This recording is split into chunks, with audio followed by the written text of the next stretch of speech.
Hello students, class 11 accountancy unit 6 accounting for bills of exchange चल रहा था, जिसमें हम लोगों ने क्वेश्चन नंबर 1 to 15 तक जो है वो सॉल्व कर लिया था। आज हम क्वेश्चन नंबर 16 सॉल्व करेंगे। इसका भी आपको हम एक टॉपिक समझा देते हैं। चलो, क्या है ये आपका नया टॉपिक? इसमें है कि dishonoured of the bill discounted from the bank, यानी वो बिल डिसऑनर्ड हो गया जो सेलर ने बैंक से डिस्काउंट करा लिया था, इन कैश करवा लिया था, वो वाला बिल मैच्योरिटी डेट के दिन क्या हुआ, डिसऑनर्ड हो गया। तो ये टॉपिक क्या आपका, dishonoured of the bill discounted from the bank. क्या हुआ होगा, पहले थोड़ा सा कहानी समझा देते हैं, उसके बाद जो है हम आपको इसका बताएंगे। क्वेश्चन नंबर 16 से आपको स्टार्ट करेंगे, फटाफट समझाते हैं। देखिए, ये हो गया सेलर, ये है आपका बायर। उधार में सामान बेचा गया सेलर ने बायर को, और एक बिल ड्रॉ कर दिया। सपोज 20,000 का बिल था, 20,000 का सामान बेचा और 20,000 का बिल जो है वो ड्रॉ यहाँ पे हो गया, जिसपे एस ने अपना साइन किया और बी ने भी इसे एक्सेप्ट कर लिया अपना साइन करके, साइन ये करके, और ये वाला बिल किसके पास भिजा दिया, बी अपना साइन करके यानी एक्सेप्टेंस दे करके किसके पास भिजवा दिया, सेलर के पास। सेलर ये वाला बिल लेकर के कहाँ चला गया, बैंक में। ये वाला बिल लेके कहाँ चला गया, बैंक में चला गया। बैंक में इसको डिस्काउंट करवा दिया गया, है ना, बैंक में इसको डिस्काउंट करवा लिया गया। अब जब डिस्काउंट ये वाला करवा लिया मैच्योरिटी डेट से पहले, तो क्या हुआ कि जब ये वाला बिल तो चला गया बैंक के पास, है ना, ये वाला बिल मैच्योरिटी डेट कुछ भी हो सकता है आपका। मान लेते हैं कि सामान बेचा गया 1 जनवरी को, और 3 महीने के बाद मान लो तो कितना हो जाएगा, जनवरी, 1 फरवरी, 1 मार्च, 1 अप्रैल प्लस 3 दिन, 4 अप्रैल, ये मैच्योरिटी डेट है। ठीक है, तो इस डेट को ही मान लो जनवरी से फरवरी, फरवरी से मार्च, मार्च से अप्रैल, 3 महीना हो गया। और इस डेट को ही मान लो कि डिस्काउंट करवा लिया सेलर जा कर के बैंक में। ठीक है, तो बैंक वाला मान लो 20,000 में से अपना इंटरेस्ट जो है वो रख लिया, डिस्काउंटिंग चार्जेस जो है रख लिया, सपोज 1,000, है ना। तो कितना अकाउंट में इसका क्रेडिट कर दिया, कितना अमाउंट इसको मिला, तो 19,000 जो है वो एस को मिला, 19,000 रुपये इसको मिला। अब ये बैंक, तो ये जो बिल एस ने बैंक को दे दिया है, ये तो अपना रखे रहेगा ये, और मैच्योरिटी डेट जब 4 अप्रैल आएगा तो ये वाला बिल जो बैंक के पास है वो प्रेजेंट करेगा बी के सामने। बी को बोलेगा पैसा दो उसका।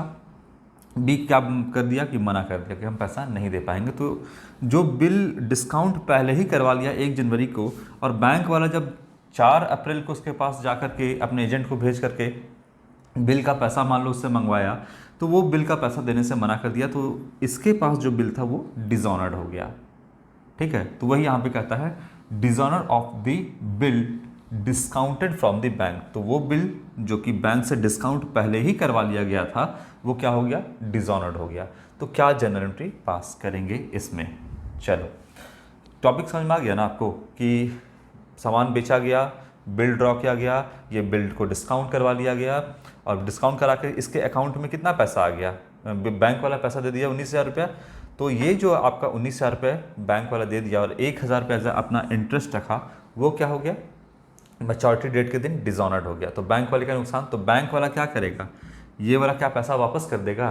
बिल्कुल नहीं वापस करेगा बैंक। क्यों वापस करेगा? बैंक का थोड़ी गलती है, दोनों पार्टी अपना समझिए, है ना। और ये क्या है आपका, ये वाला बिल का जो इंटरेस्ट का पैसा था यानी डिस्काउंटिंग चार्जेस, वो बैंक वाला वापस करने वाला नहीं है।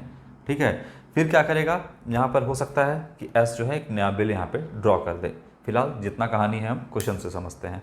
टॉपिक समझ में आ गया, बैंक से डिस्काउंट करवा लिया गया, और बैंक से डिस्काउंट करवाने के बाद वो बिल डिसऑनर्ड हो गया। क्वेश्चन से ही समझते हैं इस बात को। चलो,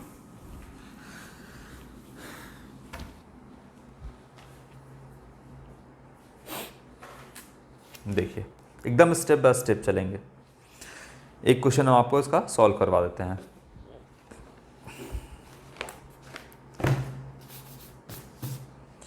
क्या कहता है यहां पर question number 16, a sells goods for ₹30,000 to b. A ने यहां पे सामान बेचा है, ए ने सामान बेचा बी को, 30,000 रुपये का सामान बेचा, 30,000 का सामान बेचा, ए ने सामान बेचा बी को। 1 जनवरी 2017 को, ठीक है, 1 जनवरी 2017 को ए ने सामान बेचा बी को। 1 जनवरी 2017 को ये सामान बेचा गया। बिल कितने का बना है वो भी आगे देखते हैं, पढ़ने पर पता चलेगा।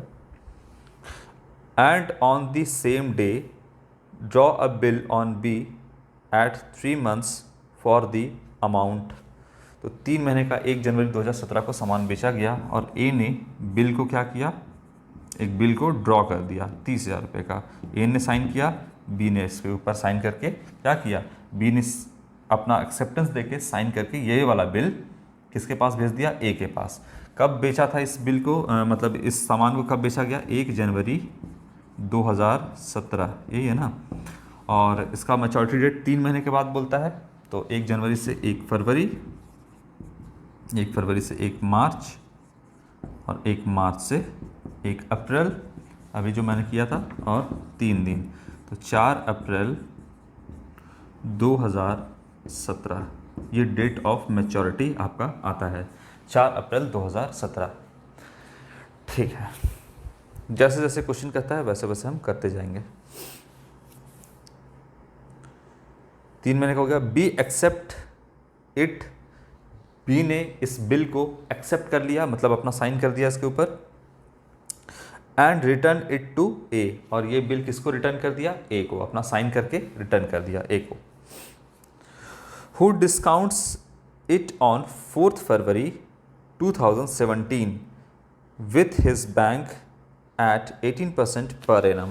तो 4 फरवरी को, 4 फरवरी को क्या हुआ, 4 फरवरी, इस दिन ए ने इस बिल को कहाँ लेकर के चला गया, बैंक के पास। बोला कि हमको अभी ही पैसे की ज़रूरत है, और चूंकि आपका एक ये लीगल पेपर है जो बिल्स ऑफ एक्सचेंज है, तो वो बैंक वाला भी इसमें कुछ ये नहीं करता है, अपना क्या करता है, डिस्काउंट कर देता है, यानी इनकैश कर देता है इस बिल को। तो ये वाला बिल जो है अपना बैंक लेकर के ए चला गया, और आगे क्या कहता है देखते हैं, और यहाँ से इसको डिस्काउंट करवा लिया है, यही कह रहा है 4 फरवरी, और 18% के रेट से यहाँ पर बैंक वाला इंटरेस्ट चार्ज किया। देखिए यहाँ पर जो है बिल को डिस्काउंट कराया गया, तो 30,000 रुपये का बिल था, 18% के रेट से इंटरेस्ट चार्ज करेगा बैंक वाला। कितना मंथ के लिए, कितना मंथ पहले करवा लिया। देखिए 4 अप्रैल को पैसा मिलता, बी पैसा ए को देता, लेकिन बोला कि हमको पहले ही पैसा का काम है, तो ये बैंक चला गया और 4 फरवरी को ही ये क्या कर लिया, डिस्काउंट करवा लिया। तो फरवरी से मार्च, मार्च से अप्रैल, 4 अप्रैल, तो 2 महीना पहले करवा लिया, तो 2 महीने का बैंक क्या करेगा, यहाँ पे इंटरेस्ट लेगा, तो 2/12 यहाँ पर हो जाएगा। तो 30,000 का 18% के रेट से यहाँ पर 2 महीने के लिए बैंक वाला क्या करेगा, यहाँ पे इंटरेस्ट चार्ज करेगा, जो कि आपका आएगा 900 रुपया। 900 रुपया यहाँ पर आता है, ये इंटरेस्ट चार्ज किया बैंक अपना। इसी को हम क्या बोलते हैं, डिस्काउंटिंग चार्जेस। मतलब यहाँ पर बताइए ए को कितना पैसा बैंक देगा, 30,000 रुपया का बिल दिया, जिसमें से 900 रुपये डिस्काउंटिंग चार्जेस यानी अपना इंटरेस्ट रख लिया, तो बताइए कितना होगा, 29,100 रुपीज़ बैंक वाला ए को देगा। यही बात है ना, ए को देगा।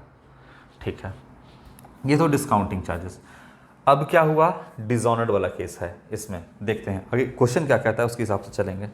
18% the acceptance is dishonoured on the due date. और ये वाला जो एक्सेप्टेंस था, जो बी ने एक्सेप्ट किया था कि हम 4 अप्रैल 2017 को पैसा देंगे, वो क्या हो गया, डिसऑनर्ड हो गया। यानी ये वाला बिल तो चला गया है बैंक में, और बैंक में चला गया है, और बैंक वाला जब गया उसके पास पैसा लेने को, तो बी ने पैसा देने से इनकार किया होगा, तो यहाँ पर क्या हुआ कि ये बिल डिसऑनर्ड हो गया।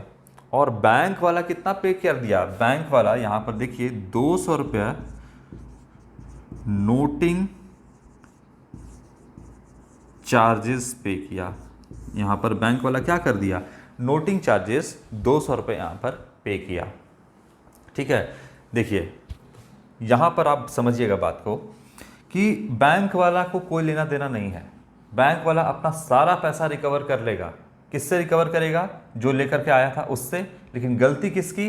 तो गलती बी की, तो अल्टीमेटली पैसा वही देगा, चाहे जितना भी, चाहे नोटिंग चार्जेस हो या कोई भी आपका चार्जेस हो। यहाँ पर गलती किसका है? इसका गलती के कारण ये सारा झमेला हुआ है, तो यहाँ पर बी को अल्टीमेटली रिस्पॉन्सिबल होगा। ये इंटरेस्ट का भी पैसा देगा, मतलब अगर नया बिल ड्रॉ होता है तो बी जो है वो सारा खामियाजा बी को भुगतना होगा। यहाँ पर ए और बैंक इसको कोई भी खामियाजा भुगतना नहीं होगा, क्योंकि गलती है बी का तो भुगतेगा भी बी, बस आप इतना ध्यान रखो। तो बैंक वाला नोटिंग चार्जेस पे किया है, लेकिन अल्टीमेटली यहाँ पर इसके अकाउंट से कटेगा और इसके अकाउंट से कटने के बाद अल्टीमेटली वो पेमेंट कौन करेगा? बी ही करेगा। अब इस बात को ध्यान रखना, ठीक है। तो बैंक के पास कौन गया था बताइए? क्या बी गया था बैंक के पास? नहीं, ए गया था बैंक के पास। तो ए चूंकि बैंक के पास गया था तो इसके अकाउंट से पहले पैसा काटेगा नोटिंग चार्जेस का बैंक वाला, लेकिन अल्टीमेटली देना किसको पड़ेगा? बी को देना पड़ेगा। ये बात आप ध्यान रखना। तो यहाँ पर फिलहाल ए को और बैंक को इससे कोई फर्क नहीं पड़ेगा। आगे क्या लिखता है? 200 रुपये पे किया ऑन 4 अप्रैल 2017, 4 अप्रैल 2017 जो कि आपका मैच्योरिटी डेट है वहाँ पे। B accept a new bill, B एक नया बिल एक्सेप्ट करता है at 2 months for the amount then due to A together with the interest 12% per annum. और एक नया बिल भी यहाँ पर जो है ड्रॉ किया गया और नया बिल के ऊपर इंटरेस्ट भी यहाँ पे चार्ज कर दिया। कौन? ए चार्ज किया बी के ऊपर। अब रुक जाइए, धीरे धीरे इसको हम बनाते हैं। थोड़ा छोटा छोटा लिखेंगे, चाहेंगे कि इतना ही में हम सब कुछ यहाँ पे कवर कर लें। जर्नल ऑफ ए, और इसको अब हटा देते हैं।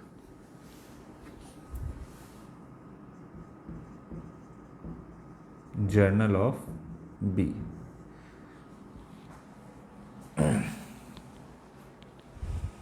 जैसे जैसे क्वेश्चन बोलता जाएगा वैसे वैसे करते जाएंगे आराम आराम से। सबसे पहले क्या हुआ? 2017 है ना, 2017 आराम आराम से चलेंगे। जैसे जैसे क्वेश्चन कह रहा है वैसे वैसे हम यहाँ पर सब कुछ करते जाएंगे। बताइए सबसे पहले क्या हुआ? 1 जनवरी को, पहला डेट 1 जनवरी, सामान बेचा गया 1 जनवरी और यहाँ पर बोलिए 1 जनवरी। सामान बेचा गया, क्या होगा यहाँ पर? B to sales account 30,000। ठीक बात। पहला तो यही हुआ, सामान बेचेगा तभी तो बिल बनेगा, तभी तो बैंक में जाकर उसको डिस्काउंट करवाएगा, तभी तो ये बिल डिसऑनर्ड होगा। तो सारा कहानी शुरू जो होता है वो सामान को बेचने से होता है। तो ये इसने सामान को बेचा और इसने सामान को परचेज किया, तो यहाँ पे होगा purchase account debit to A 30,000 rupees. ये सब में हम ज़्यादा टाइम नहीं देंगे क्योंकि ये सब आप जानते हो, जनरल एंट्री में भी पढ़ चुके हो। ये हो गया आपका पहला एंट्री, कोई दिक्कत नहीं। अब इसके बाद क्या होगा सोचिए। इसके बाद तो आपका बिल ड्रॉ होगा, तभी तो ये लेकर के जाएगा बैंक में, ए लेकर के जाएगा। तो सबसे पहले बिल ड्रॉ करना होगा 1 जनवरी। देखिए तो कट नहीं रहा है ना, नहीं कट रहा है। 1 जनवरी को यहाँ पर बिल ड्रॉ होगा। Bills receivable account debit to B, ये बिल ड्रॉ हुआ, अकाउंट 30,000। थोड़ा छोटा छोटा लिख रहे हैं ताकि हम चाह रहे हैं कि इतने की दूर में ही सारा आपका आ जाए और हमको ये मिटाना भी नहीं पड़े। और यहाँ पे हो जाएगा 1 जनवरी a to bills payable account 30,000। लो बिल हो गया यहाँ पे ड्रॉ। अब नाउ बिल ड्रॉ हो गया, साइन करके ए के पास दिया। ए क्या करेगा? अब जाएगा इस बिल को लेकर के बैंक। तो चलो कब गया यहाँ पर बैंक? 4 फरवरी को गया ना। कब गया ये बैंक? 4 फरवरी को चला गया बैंक। 1 जनवरी को तो इसने कुछ भी नहीं किया, अगला मंथ इसको पैसे का काम पड़ा होगा किसको? ए को। तो बिल था इसके पास, तो ये क्या किया? चला गया बैंक कि हमको पैसा चाहिए। अभी ए जो है 4 फरवरी को ये नहीं कह सकता है कि बी को कि तुम हमको पैसा दे दो जो भी अमाउंट है। बी चाहेगा तो दे सकता है पहले, लेकिन फोर्स नहीं किया जा सकता है क्योंकि मैच्योरिटी डेट इसका रखा गया है। तो यहाँ पर क्या किया कि बोला कि उसके पास क्यों जाएंगे, यहाँ पर हम बैंक से इसको डिस्काउंट करवा लेते हैं। कब? 4 फरवरी। तो डेट डालिए, क्रोनोलॉजिकल ऑर्डर में चल रहे हैं, 4 फरवरी को डेट डालिए। क्या हुआ, इसके पास से बिल चला गया ए के पास से, क्योंकि बैंक में डिस्काउंट चला गया बिल, तो एसेट था तो डेबिट, घट गया तो क्रेडिट। यहाँ पे लिखते हैं हम टू बिल्स रिसीवेबल, चला गया बैंक में इसलिए क्रेडिट कर दिए 30,000 रुपीज़। पूरा का पूरा बिल जाकर के बैंक में दे दिया, आधा तो देगा भी नहीं, फाड़ के थोड़ी देगा। तो यहाँ पर एसेट बना था डेबिट, घट गया क्रेडिट क्योंकि बैंक में चला गया। ठीक है, बैंक वाला भी बोला कि हम तुमको जो पैसा है वो दे देंगे, लो अमाउंट देंगे, लेकिन देंगे कितना, पूरा नहीं देंगे, इंटरेस्ट लेंगे। क्योंकि देखिए इंटरेस्ट कब का लेंगे, 2 महीना पहले ही तुम आके मेरे पास 4 फरवरी को डिस्काउंट करवा रहे हो, और हमको पैसा कब मिलेगा, बैंक वाला बोलेगा 4 अप्रैल 2017 को पैसा मिलेगा। तो यहाँ पर जो है बोला कि 2 महीने का तो हमको 18% के रेट से इंटरेस्ट लेंगे, जो कि 900 रुपये बनता है। तो बताइए बैंक वाला कितना पैसा देगा यहाँ पर ए को, तो देगा आपका 29,100 रुपया से इसके अकाउंट को बैंक वाला क्रेडिट करेगा, लेकिन ए अपने कैशबुक के बैंक अकाउंट को डेबिट करेगा आपका 29,100 से। ध्यान रखिएगा, ये सारे बातें आपके दिमाग में चलना चाहिए था। आपको हम बैंक रिकन्सिलिएशन स्टेटमेंट भी पढ़ाए हैं, जिसमें कैशबुक और पासबुक भी आपको समझाए हैं। कैशबुक भी तो समझाए हैं आपको, एक आपका कैशबुक में जितना कैश कॉलम बैंक कॉलम था वो तो मैंने आपको समझाई ही है। बैंक रिकन्सिलिएशन स्टेटमेंट में मैंने आपको कैशबुक और पासबुक को कंपेयर करके समझाया है कि बैंक वाला क्या करता है और यहाँ पर जो है बिजनेस में क्या होता है। तो यहाँ पर ए जो है अपने बिजनेस में जो कैशबुक मेंटेन कर रहा है तो बैंक कॉलम को डेबिट करेगा। और बनाते हैं पासबुक में क्या होगा, पासबुक में बैंक वाला क्या करेगा, क्रेडिट करेगा 29,100। बहुत कॉम्प्लिकेटेड करके हम नहीं समझा रहे हैं आपको, सिंपल समझा रहे हैं। ये डेबिट है, तो पासबुक में यानी बैंक में क्या होगा, क्रेडिट करेगा 29,100, तो ये क्या करेगा, डेबिट करेगा 29,100 रुपया अपने अकाउंट में, कैशबुक के बैंक कॉलम में। ये बात हम आपको समझा रहे हैं क्योंकि वहाँ से भी हमको कुछ बातों को लिंक करना है। ठीक है, तो डिस्काउंटिंग चार्जेस यहाँ पे कटिएगा, डिस्काउंटिंग चार्जेस अकाउंट डेबिट कितना कट गया, 900 रुपये, जो कि आपके एक के लिए एक्सपेंस है तो ये कर दिया डेबिट। बताइए कोई प्रॉब्लम। अब इस एंट्री के अगेंस्ट ये कोई एंट्री पास करेगा, क्यों करेगा ये पास, इसको तो मैच्योरिटी डेट को पैसा देना था, यहाँ पर किसको, बी को। तो इस एंट्री के अगेंस्ट बी कोई एंट्री पास नहीं करेगा।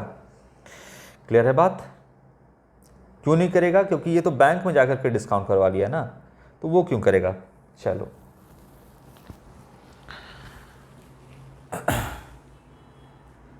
बैंक में डिस्काउंट करवा लिया 4 फरवरी को, ये हुआ। अभी डिजॉनर का केस मत करो, आएगा आगे में।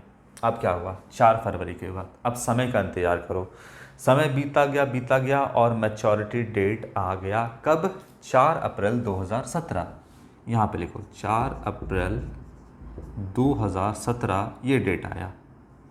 कायदे से इसको कोई एंट्री करना नहीं चाहिए था क्योंकि इसके पास ऑलरेडी पैसा आ गया है। लेकिन क्या हुआ कि ये वाला बिल जो है, जब 4 अप्रैल 2017 को, ये बिल तो बैंक के पास है क्योंकि इसने डिस्काउंट करवा लिया था, इसको पैसा मिल गया था। अब बैंक वाला जब उसके सामने प्रेजेंट किया, किसके सामने, बी के सामने, तो कायदे से अगर वो पैसा दे देता बैंक वाले को तो पूरा 30,000 रुपया रख लेता, क्योंकि बिल तो 30,000 का है, तो वो बिल हो गया डिसऑनर्ड और बैंक वाले को 200 रुपये नोटिंग चार्जेस भी पे करना पड़ा।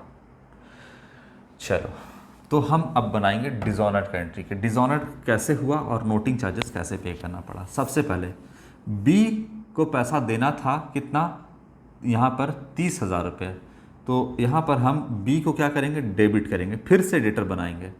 बी को क्या करेंगे, हम क्या कर देंगे, इसको डेबिट कर देंगे। कितना से हम डेबिट करेंगे बताइए, बी को हमको कितना से डेबिट करना है।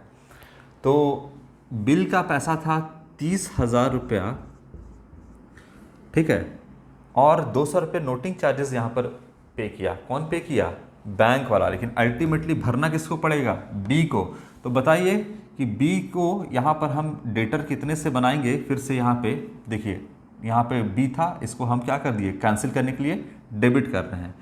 तो 30,000 तो आपस में कटी कैंसिल हो गया, लेकिन बैंक वाला नोटिंग चार्जेस यहाँ पे पे किया, जो कि अल्टीमेटली बी को ही भरना है। तो यहाँ पर हम इसका बी में 200 रुपया और से इसको हम डेटर बनाएंगे, ठीक है। 200 रुपये और इसमें हम प्लस करेंगे और 200 रुपये से डेटर बनाएंगे। मतलब कितना बी को भरना पड़ेगा। अरे 30,000 रुपया निकम्मा तुम दिया नहीं हमको, वो तो तुमको देना ही है, और नोटिंग चार्जेस तो तुम्हारे कारण से हमको देना पड़ा, बैंक को देना पड़ा। और यहाँ पर ए भी बेचारा, इसका भी थोड़ा सा रेपुटेशन खराब हुआ, तो अल्टीमेटली भरेगा कौन, बी। तो बी को हम इसमें जोड़ देंगे कितना, 30,200 रुपया। तो 3200 रुपये यहाँ पर, 30,200 रुपये यहाँ पर बी को भरना होगा, ठीक है बात। अब बैंक वाला यहाँ पर कोई नुकसान अपना झेलने वाला नहीं है। यहाँ पर डिजोनेट के एंट्री में बताइए कितना पैसा जो है डेबिट किया था। डेबिट किया था ये 29,100 रुपये। तो बैंक वाला इसको क्रेडिट कर दिया था, इसके अकाउंट को 29,100, मतलब इसके अकाउंट में पैसा है, आप इसको कह दो प्लस, इसके अकाउंट में पैसा है, और इधर क्या होगा, माइनस, ये समझना। ये डेबिट किया मतलब बैंक वाला इसको क्रेडिट किया, ठीक है। अब डिजोनर्ड हो गया, डिजोनर्ड हो गया, बैंक वाला तो पैसा दे दिया था, किसको, एक अकाउंट में क्रेडिट कर दिया था। बैंक वाला बोला तेरे अकाउंट से पैसा काट लेंगे हम। कितना पैसा काटेंगे, तो बोला कि 30,000 रुपया तुम्हारे अकाउंट को हम डेबिट करेंगे, लेकिन 200 रुपया और हम तुमको भरे थे। देखिए नोटिंग चार्जेस भी पे करना पड़ा तुम्हारे ही कारण, तुम किससे वसूलोगे तुम समझो यहाँ पर। तो बी के सामने हम 30,200 रुपये इसलिए लिखें कि अल्टीमेटली नोटिंग चार्जेस इसी को पे करना है, लेकिन ये कितना से डेबिट कर देगा इसके अकाउंट को, 30,200 से इसके अकाउंट को डेबिट कर देगा। क्यों कर देगा डेबिट, तो देखिए ना इसमें 30,200 और दे कितना दिया था पैसा, 29,100 रुपया। तो बताइए कि 1,100 रुपया यहाँ पर जो है एक्सेस डेबिट करेगा। 1,100 रुपये बना कैसे, तो इसको आप समझिएगा, 900 रुपये डिस्काउंटिंग चार्जेस और 200 रुपये नोटिंग चार्जेस। 1,100 रुपया है, सेट डेबिट कर दिया बैंक को, ठीक है। यहाँ पर कितना, 1,100 रुपये से इसके अकाउंट को क्या कर दिया, यहाँ पे डेबिट कर दिया। तो बताइए बैंक वाले को कोई भी नुकसान हुआ, अकाउंट में क्रेडिट किया था कितना, 29,100 रुपया, और डेबिट कर दिया 30,000 यहाँ पे 200 रुपया। तो वो बैंक वाला इसके अकाउंट को डेबिट कर दिया, तो ये महाशय ए जो है अपने अकाउंट में कितना से क्रेडिट करेंगे, बैंक अकाउंट को कितना से करेंगे, 30,200 रुपया से ये क्रेडिट करेंगे। बैंक वाला डेबिट किया तो ये क्या करेगा, अपना 30,200 से क्रेडिट करेगा। ये है आपका डिसऑनर का एंट्री। ठीक बात समझ में आ रहा है ना आपको। यहाँ बहुत हम कॉम्प्लिकेटेड नहीं कर रहे हैं चीज़ों को, ठीक है। यहाँ पर आपका इतना क्रेडिट हुआ होगा और यहाँ पर आपका इतना जो है बैंक वाला क्या कर लिया, पैसा काट लिया। तो एक्सेस कितना काटा, 1,100 रुपया, जिसमें से आपका 900 रुपये तो कटा ही हुआ था पहले से ही। अगर आप यहाँ पे कायदे से करते हैं तो यहाँ पर हम आपका 30,000 रुपया यहाँ लिखते हैं और 900 रुपये से ऐसे करके हम उसको काटते हैं, डिस्काउंटिंग चार्जेस वगैरह क्या क्या हुआ। लेकिन हम आपको सिंपल तरीके से समझा रहे हैं कि 29,100 रुपया इतना काट लिया। तो बीच का जो डिफरेंस है वो बैंक कितना रख लिया, 900 रुपये और 200 रुपये नोटिंग चार्ज 1,100 रुपये रख लिया। तो इसीलिए यहाँ पर जो है बैंक अकाउंट को हम क्रेडिट किए कितना से, 30,200 से, और बी को यहाँ पर हम डेटर बनाए 30,200 रुपया से, ठीक है। चलो ये हुआ आपका डिसऑनर्ड का एंट्री यहाँ पर 4 अप्रैल 2017 को, ये हो गया आपका। अब इस एंट्री के अगेंस्ट ये क्या एंट्री पास करेगा,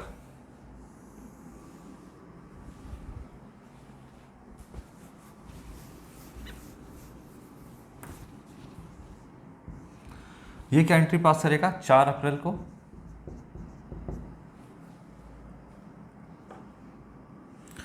बिल कैंसिलेशन का ये एंट्री पास करेगा।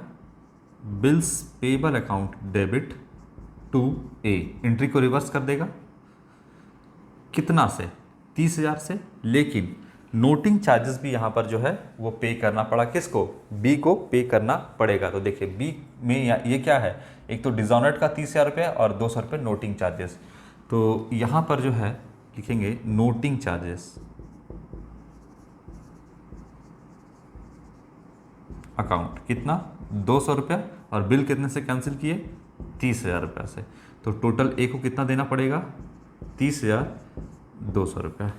ये हो गया, ए के सामने ये हो गया और बी के सामने ये हो गया, यानी बी ए को इतना पैसा देगा और बी ए जो है बी से इतना पैसा लेगा।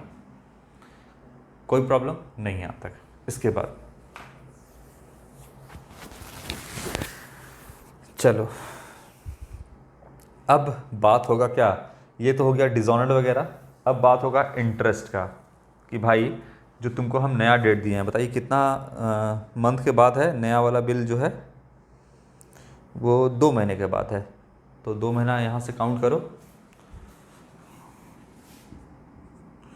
अप्रैल 4 अप्रैल से 4 मई, 4 मई से 4 जून और 3 दिन। तो ये नया वाला जो आ जाएगा आपका 4 3 7 जून 2017, 7 जून 2017 ये आपका नया मैच्योरिटी डेट आता है। अप्रैल से मई से जून, 2 महीने के बाद है ना। तो आपका 7 जून 2017 जो है वो नया मैच्योरिटी डेट इसका होगा। ठीक है, अब इंटरेस्ट की बात आती है कि यहाँ पर जो है नया बिल ड्रॉ करने के लिए कहा गया है, तो हम इंटरेस्ट भी लेंगे। चलो इंटरेस्ट का कैलकुलेशन हम कैसे करेंगे। क्या कह रहा है कि इंटरेस्ट कैश में दे दिया है क्वेश्चन में, देखिए तो क्वेश्चन में बिल्कुल भी नहीं कह रहा है कि जो इंटरेस्ट है वो कैश में दिया गया है। ठीक है, यहाँ पर नहीं कहा गया है, कहीं नहीं। चलो अब इंटरेस्ट का कैलकुलेशन करते हैं। कैश में नहीं दिया गया है तो क्या होगा, 4 अप्रैल इंटरेस्ट का कैलकुलेशन करेंगे। तो क्या एंट्री बनाएंगे, बी को कितना पैसा देना है, बी टू इंटरेस्ट, इसके लिए इनकम है, क्रेडिट करेंगे और बी को यहाँ पे डेटर बनाएंगे। तो कितना का बिल है बताइए, बिल नोटिंग चार्जेस के साथ 30,200 रुपया। ये 30,200 से इसीलिए क्योंकि सारा गलती बी का था। तो 30,200 पे बताइए इंटरेस्ट का रेट क्या है, देखिए तो इंटरेस्ट का रेट है 18% आपका, यहाँ पे नहीं, यहाँ पर जो है ये वाला 12% है। तो 12% और कितने मंथ के लिए, देखिए नया वाला है 4 अप्रैल और मई, तो अप्रैल से मई, मई से जून, 2 महीना के लिए। तो 2/12 ये आपका हो जाएगा इंटरेस्ट। 604 रुपये आपका यहाँ पे इंटरेस्ट बनता है। कितना, यहाँ पे 604 रुपये। ये कर देंगे 604 रुपीज़, 604 रुपीज़। 4 अप्रैल को ये क्या एंट्री पास करेगा, यहाँ पे इंटरेस्ट इसके लिए एक्सपेंस हो जाएगा, इंटरेस्ट अकाउंट डेबिट टू, यहाँ पे क्या हो जाएगा ए कितना 604 ये हो जाएगा। चलो अब क्या कहता है क्वेश्चन आगे कि ये तो इंटरेस्ट का भी हो गया।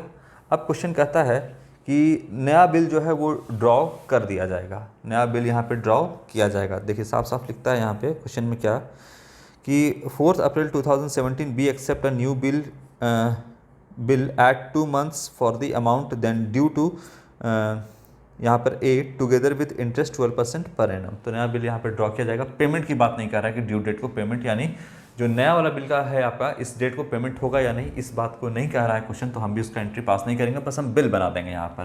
तो 4 अप्रैल को यहाँ पे हम नया वाला बिल ड्रॉ करते हैं, एक नया बिल बन जाएगा, यहाँ पे एक नया बिल बना देगा। अब कितने अमाउंट का बनाएगा वो आप हमको बताइए, कितने अमाउंट का बनाएगा। नया बिल हम बना देते हैं, bills receivable account debit to, bills receivable account debit to b, और यहाँ पे 4 अप्रैल bills receivable account bills payable account ये बनाएगा, बिल्स पेबल अकाउंट क्रेडिट, और यहाँ पे टू ए, ये बिल जो है बन गया। ये हमने बिल बना दिया, नया बिल। अब बताइए आप हमको देख करके कि अमाउंट क्या होगा बिल का, आपको पता चल रहा है क्या अमाउंट होना चाहिए बिल का। देखो तो यहाँ पर बताओ बी को कितना पैसा पेमेंट करना है। 30,200 रुपया से डेटर बनाया है और 6,000 ₹604 से यहाँ पर सॉरी ₹604 से यहाँ पे किया है मैंने डेबिट। देखिए बी को कितने से डेटर बनाया गया है, ₹30,200 से, और फिर इंटरेस्ट वाला भी पैसा तो नहीं दिया है ये। तो इन दोनों को देखिए, बी डेबिट है, डेटर है, यहाँ पर भी डेटर है, तो दोनों को एक साथ जोड़ देंगे तो कितना हो जाएगा, ₹30,804। इतने ही से बिल बनाएंगे क्योंकि इतना ही का बिल का पेमेंट देना है बी को। तो इसके लिए एसेट हो गया 30,000, दोनों को जोड़ दीजिएगा इन दोनों को, क्योंकि देखिए बी डेबिट है तो आपस में जुटेगा, तो ये डेटा हो जाएगा ₹30,804, ₹30,804, और इतने का ही लाइबिलिटीज ₹30,804। ये हो गया। बोलिए इसमें कहीं दिक्कत आपको? अगर दिक्कत होगा तो फिर आप इसको दोबारा देखना। ये आपका हो गया बिल ड्रॉ करने का एंट्री, हमने यहाँ पे पास कर दिया।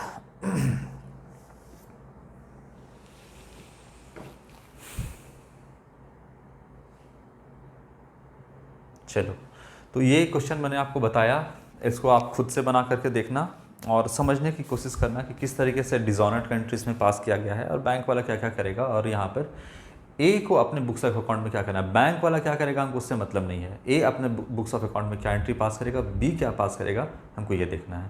तो आज के लिए इतना ही, थैंक यू।